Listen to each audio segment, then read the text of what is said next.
Ledger posting के बारे में बता रहा था। खाता बही, लेजर जिसको हम हिंदी में क्या बोलते हैं, खाता बही। पोस्टिंग, लेजर में हम लिखते हैं, लिखने को हम बोलते हैं पोस्टिंग करना।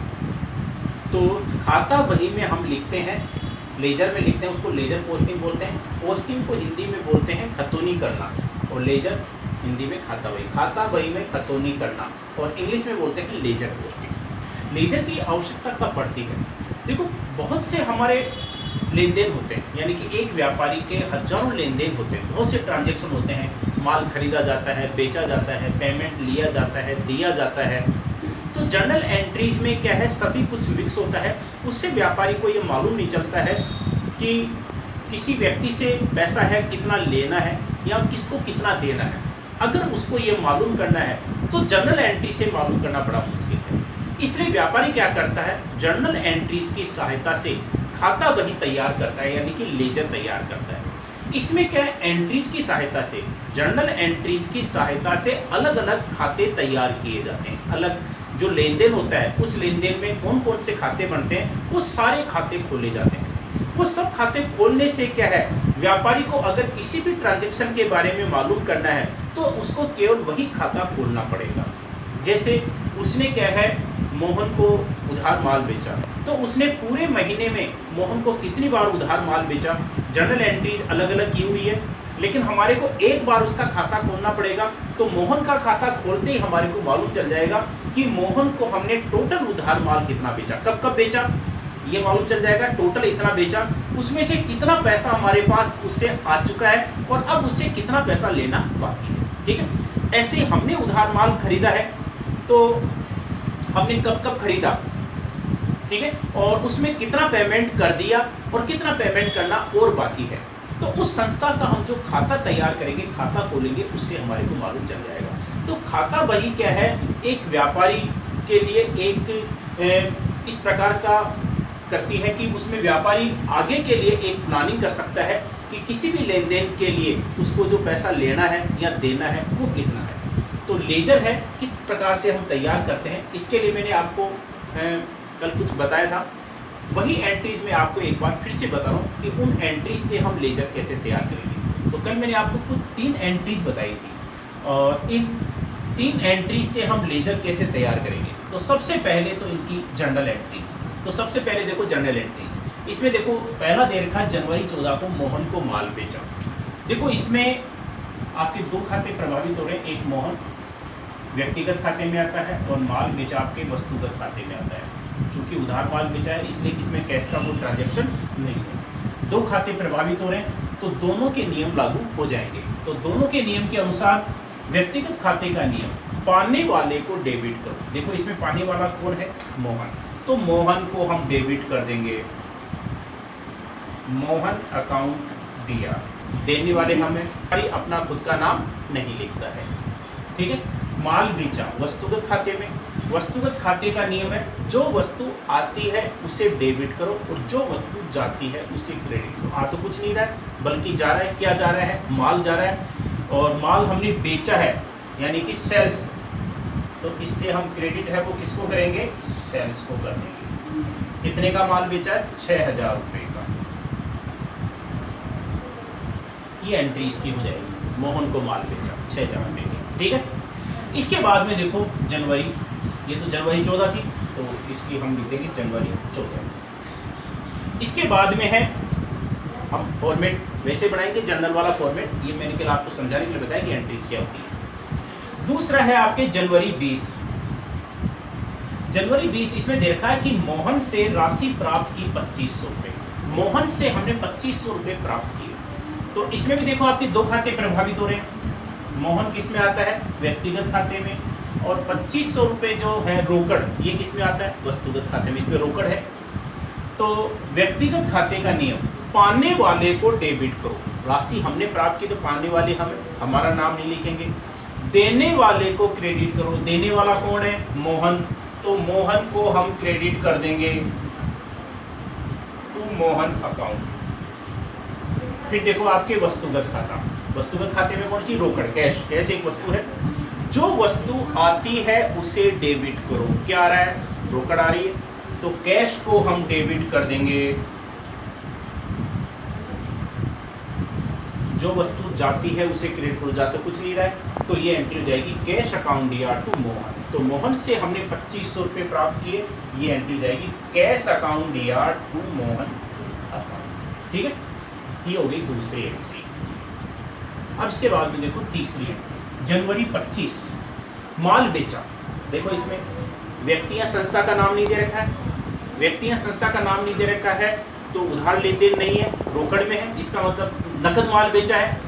नकद माल बेचा है, माल किस में आता है, वस्तुगत खाते में, और रोकड़ ये भी किस में आती है, वस्तु, यानी कि एक ही खाता प्रभावित हो रहा है, वस्तुगत खाता। और वस्तुगत खाते का नियम क्या है, जो वस्तु आती है उसे डेबिट करो। क्या आ रहा है हमारे पास, रोकड़ आ रही है, माल बेचा है, नकद माल बेचा, रोकड़ आ रही है, और जो वस्तु जाती है उसे क्रेडिट करो। क्या जा रहा है, माल जा रहा है, यानी कि सेल्स।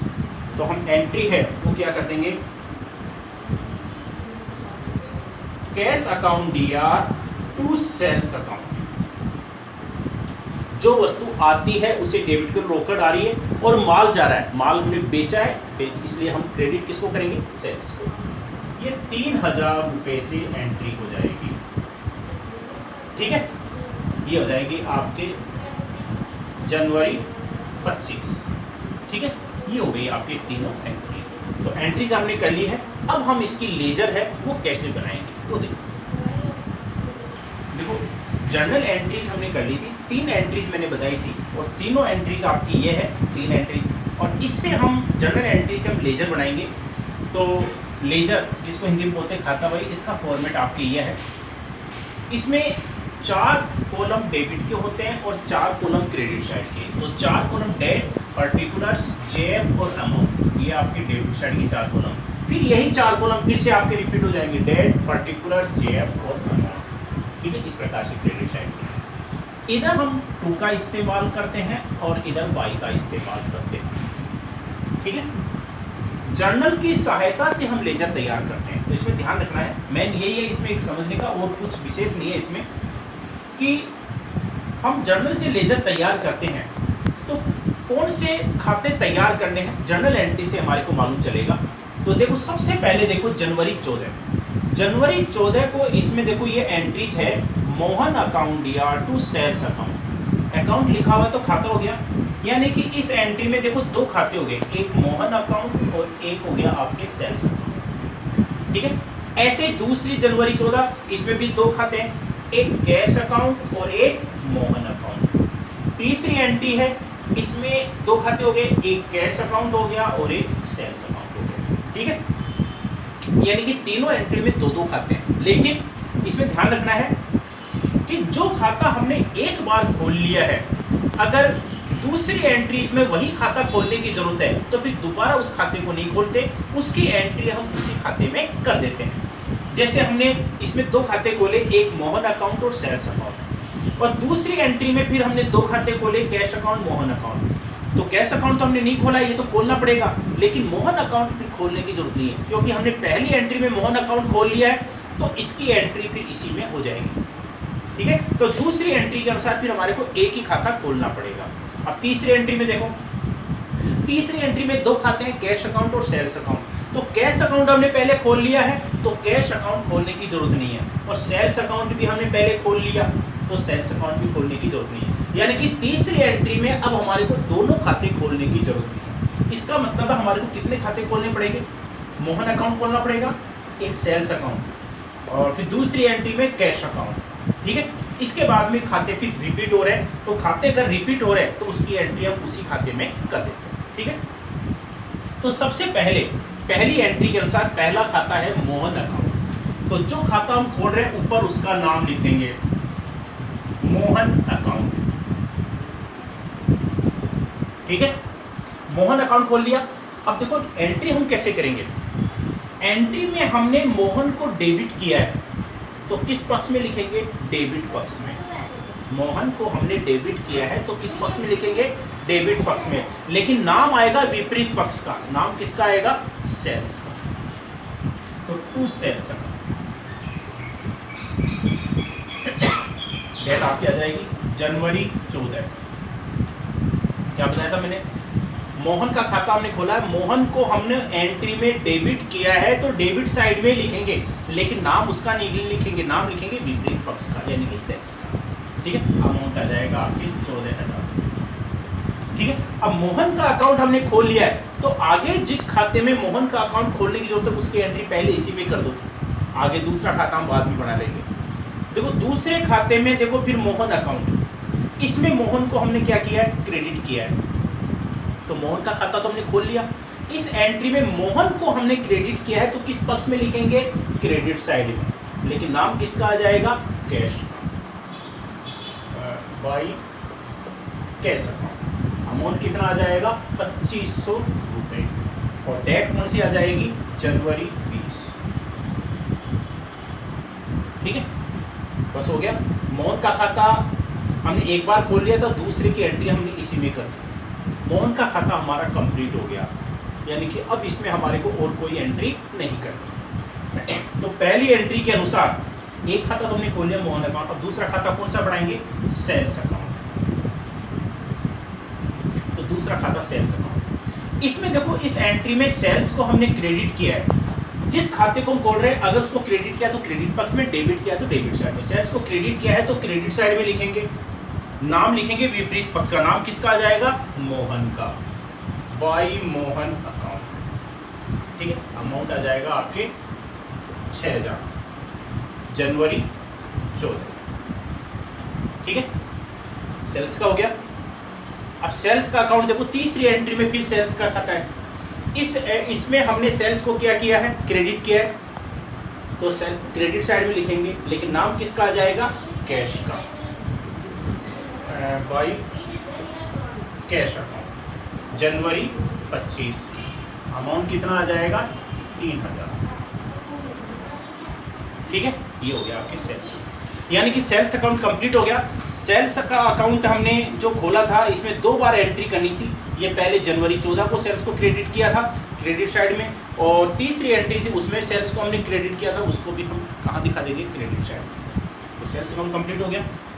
अब इसके बाद में देखो आपके पहली एंट्री के अनुसार हमने दोनों खाते खोल दिए, मोहन अकाउंट और सेल्स। तो पहली एंट्री के अनुसार हमने दोनों खाते खोल दिए, मोहन अकाउंट और सेल्स अकाउंट। अब दूसरी एंट्री के अनुसार वैसे तो खाते तो 2 बनते हैं, लेकिन मोहन अकाउंट तो हमने बना लिया, इसलिए इस खाते को बनाने की जरूरत है नहीं, तो तीसरा खाता कौन सा बनेगा, कैश अकाउंट। तो ऊपर लिखेंगे कैश अकाउंट। ठीक है, तो अब देखो इसमें कैश को हमने क्या किया है, डेबिट किया है, कैश को हमने डेबिट किया है तो किस पक्ष में लिखेंगे, डेबिट पक्ष में। नाम किसका आ जाएगा, विपरीत पक्ष का, नाम किसका आ जाएगा, मोहन का, टू मोहन अकाउंट। ठीक है, और डेट आपकी कौन सी आ जाएगी, जनवरी 20। अमाउंट आ जाएगा आपके 2500। तो इसमें हमने कैश अकाउंट खोला तो एंट्री में हमने कैश को डेबिट किया तो डेबिट साइड में नाम आ जाएगा विपरीत पक्ष का, मोहन का। अब इसके बाद में देखो कैश अकाउंट, तीसरी एंट्री में फिर हमने कैश अकाउंट खोलना है। इसमें कैश और सेल्स 2 खाते हैं, लेकिन कैश अकाउंट हम खोल चुके हैं तो इसकी एंट्री हम इसी में कर देंगे, और सेल्स अकाउंट पहले हम खोल चुके हैं उसकी एंट्री भी हम कर चुके हैं। तो अब देखो तीसरी एंट्री में कैश को हमने डेबिट किया है, डेबिट साइड में नाम किसका आ जाएगा, सेल्स का आ जाएगा, तो सेल्स अकाउंट। ठीक है, अमाउंट आ जाएगा आपके 3,000, ये आ जाएगी डेट आपकी जनवरी 25। ये देखो इस प्रकार से हम ये एंट्रीज कर लेंगे। तो 3 एंट्रीज मैंने बताई, तीनों में क्या सिंगल एंट्रीज थी, और सिंगल एंट्रीज के अनुसार हमने खाते बना लिए, लेकिन इसमें हमारे को खाते केवल 3 ही बनाने की जरूरत पड़ी, क्योंकि जो खाता हम एक बार खोल चुके हैं दोबारा वह खाता हम नहीं खोलते। ठीक है, तो ये आपका लेजर वाला है, ये